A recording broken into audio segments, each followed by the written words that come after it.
arts and culture are going to be just as important as housing and transportation. That's the voice of Rochelle Riley, the City of Detroit's Director of Arts and Culture. On today's Daily Detroit for February 20th, 2020, a vision for growing the arts in the city. Plus, a new lawsuit takes aim at the state's convoluted process for awarding recreational marijuana licenses in Detroit. And in Ferndale, we have a reopening date for the Livernois taproom. I'm Sven Gustafson. And I'm Jer Stays. Happy 02202020, everyone. The City of Detroit is launching a multi-pronged new effort to support arts and culture and use them for economic growth. Central to the new effort is the launch of a new fund dedicated to supporting artists and cultural efforts. It'll be run by the newly created Office of Arts, Culture, and Entrepreneurship, whose staff is paid for by the city. But officials say the Arts Fund will be supported by tax-deductible donations from individuals, corporations, small businesses, and foundations. The program is the result of nearly a year's worth of planning, meeting with artists who live and work in Detroit, and a listening tour of the city about how residents would like arts and culture to feature into their neighborhoods.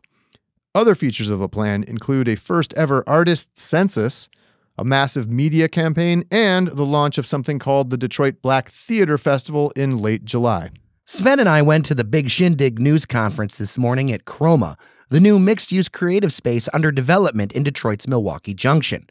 Here's how Mayor Mike Duggan explained the rationale behind focusing on the arts. I spent time in Boston and Chicago, and arts and culture are a huge part of City Hall. They don't design public space in those cities without the artistic community being engaged. It is those cities recognize that it's creative forces that give a city its vibrancy, and that those talents have to be encouraged. And those talents tend to be anti-establishment, so you can't be bothered if they're criticizing the existing administration. I also spoke with Rochelle Riley, the city's new Director of Arts and Culture, about her vision for the initiative. I know you spent a long time, a year, listening to her, meeting with artists and everything. What does the plan that you're announcing today, how does it sort of tackle the problems? What are the problems that it's trying to tackle? Our biggest challenges are making sure that people have the space and the support they need to work. This is a creative industry as well as a creative community. The mayor is transforming neighborhoods through the Strategic Neighborhood Fund neighborhoods. What I want to do is to create neighborhood space for artists. So we're going to be working in and out of those spaces in every place where it's already happening. I don't have to create anything. It's all happening. I just need to partner with people to help them succeed. How has the city failed to date, I guess, to support the creative community? I don't call it a failure, and I know the mayor used that word. What I said is it's time for the city to get back in the real business of doing that. This city has had a lot going on, and I don't think people really understand that slow march to bankruptcy and coming out of it.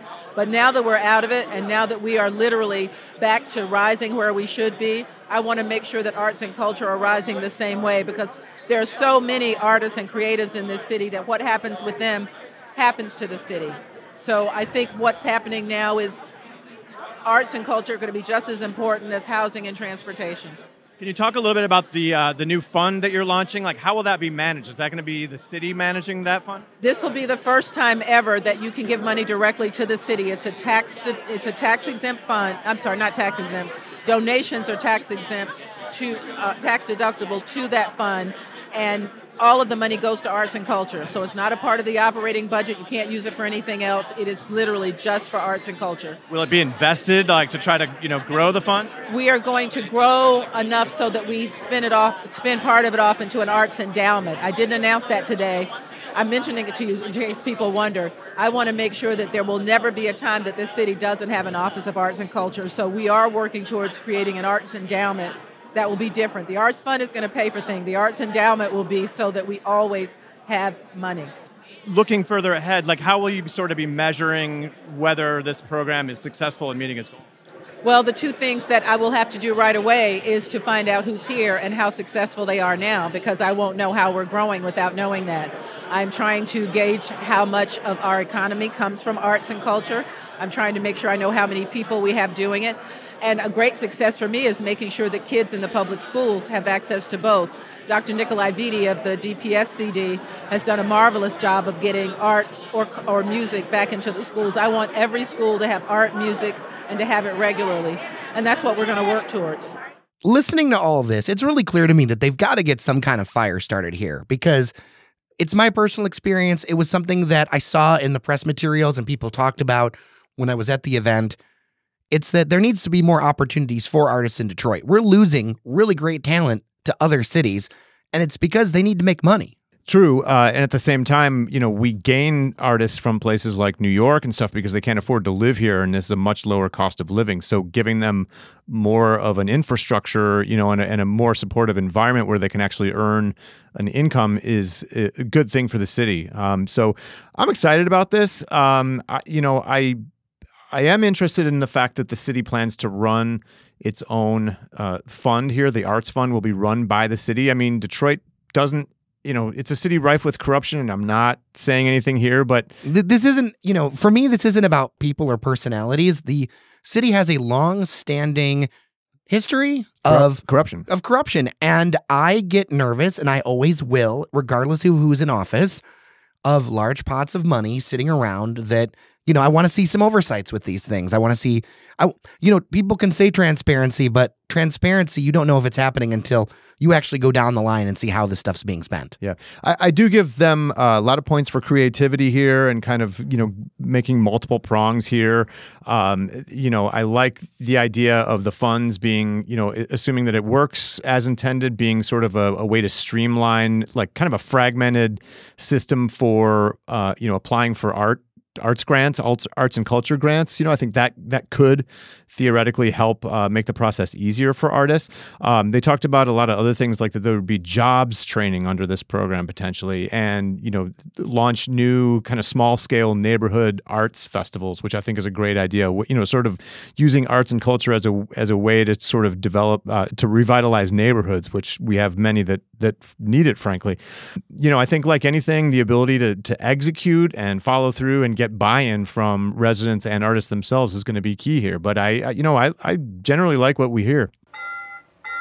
11 marijuana businesses in Detroit and Traverse City are filing a lawsuit against the state of Michigan over the failure of both cities to award licenses for recreational marijuana sales. But as it turns out, the lawsuit takes aim at what it says are conflicts between emergency rules and the law passed by voters in 2018. I spoke with Denise Pollicella. She's the cannabis attorney representing the plaintiffs. You're suing the state of Michigan's marijuana regulatory agency over an issue that has to do with Detroit and Traverse City both not having an ordinance in place governing sales of recreational marijuana. Can you explain what the issue is here?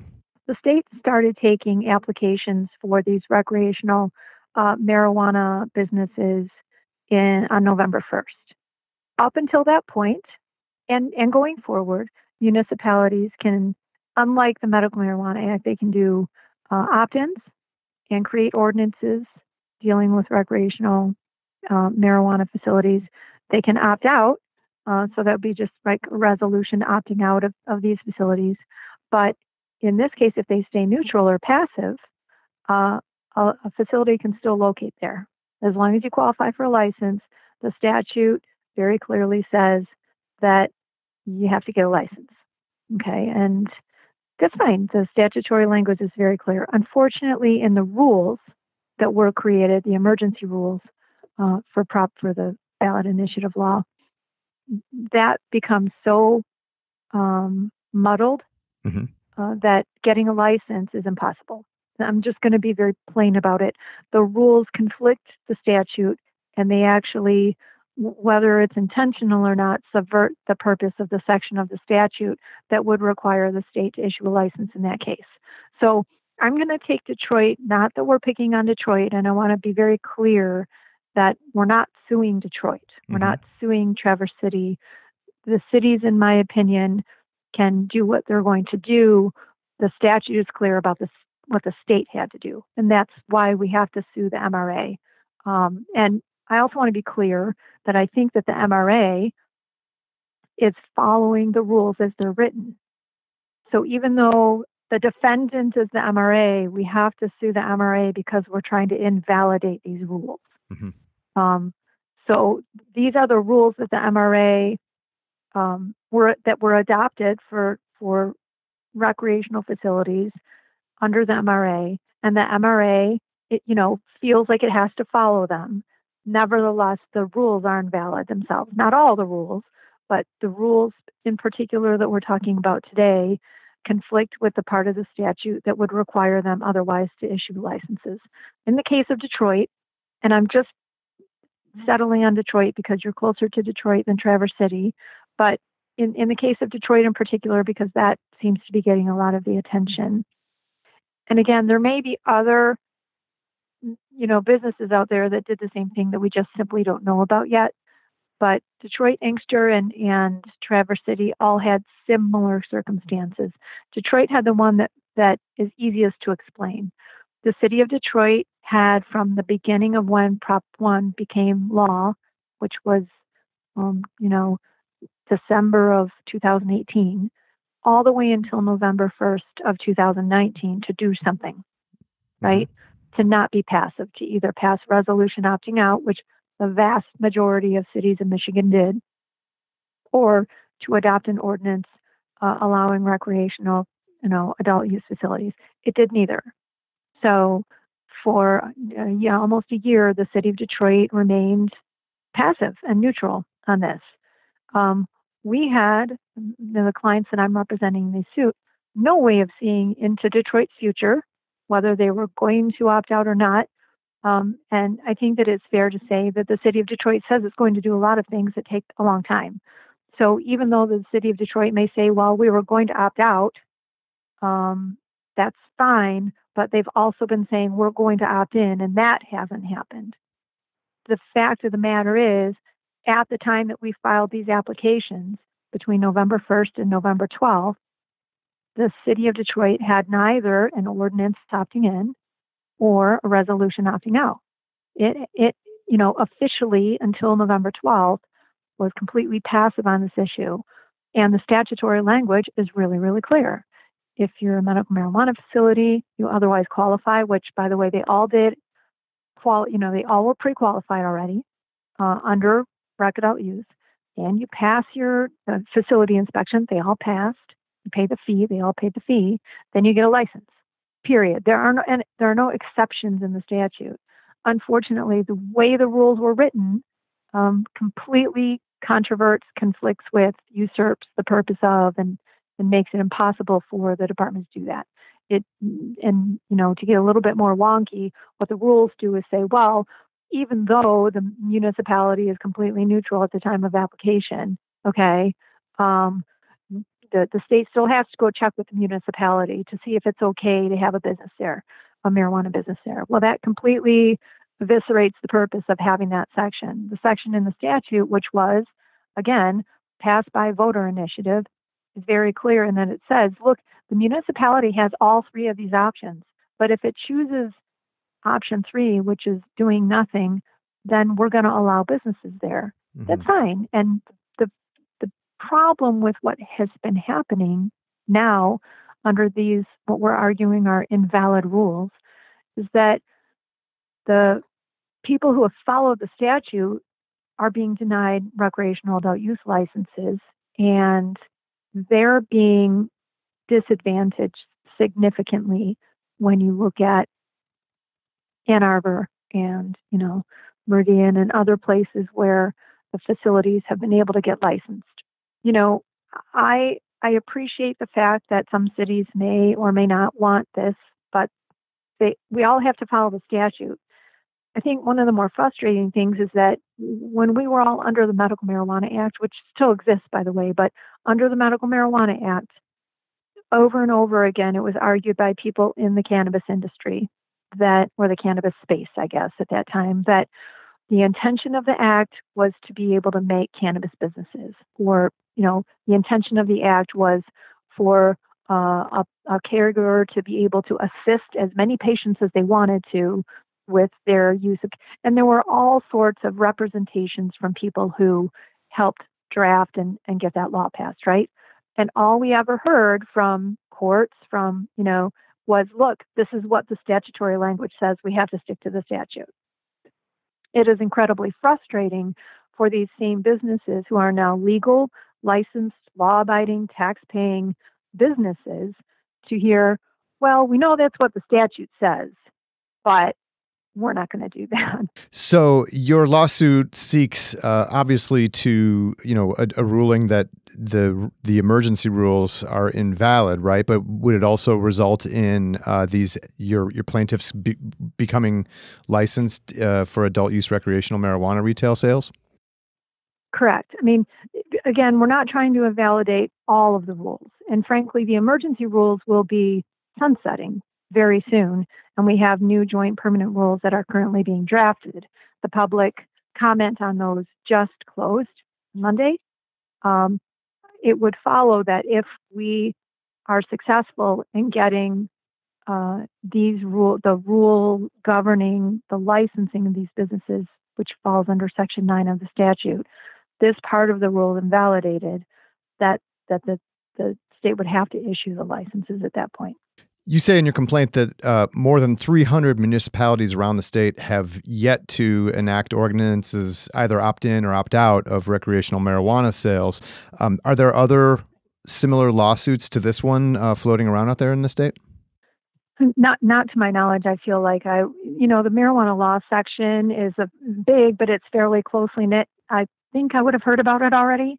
The attorneys in the industry talk quite a bit and collaborate quite a bit. The plaintiffs that we're representing in this action are not just our plaintiffs; they are our clients. They're clients of other attorneys around the state. I don't know if anybody else is thinking about this or not. I'm not sure.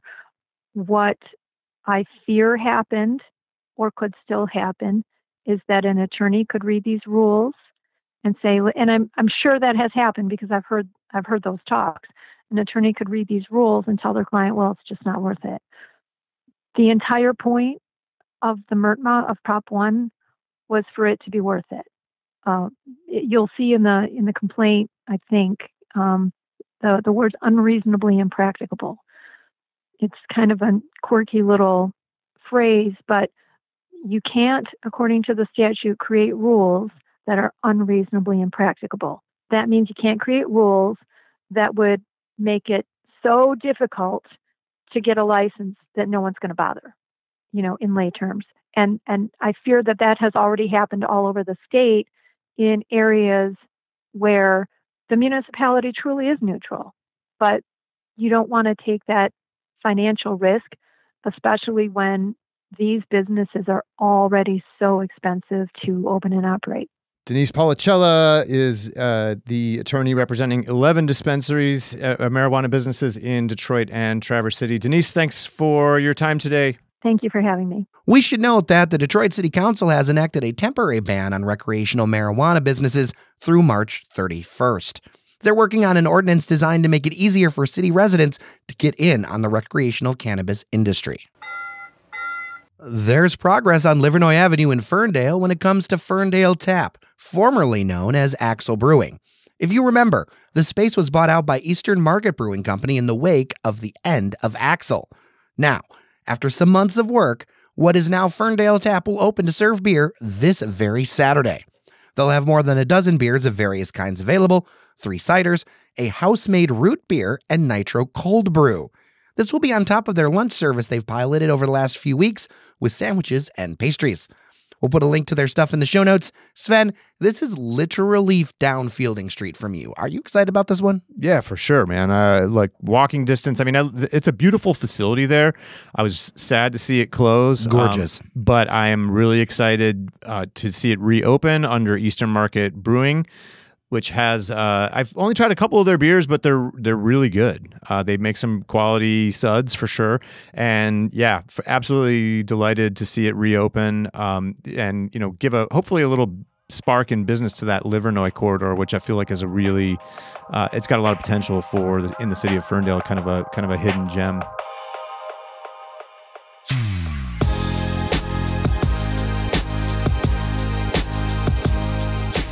And that'll do it for today's show, friends. A quick reminder that Daily Detroit is people-powered by our members on Patreon.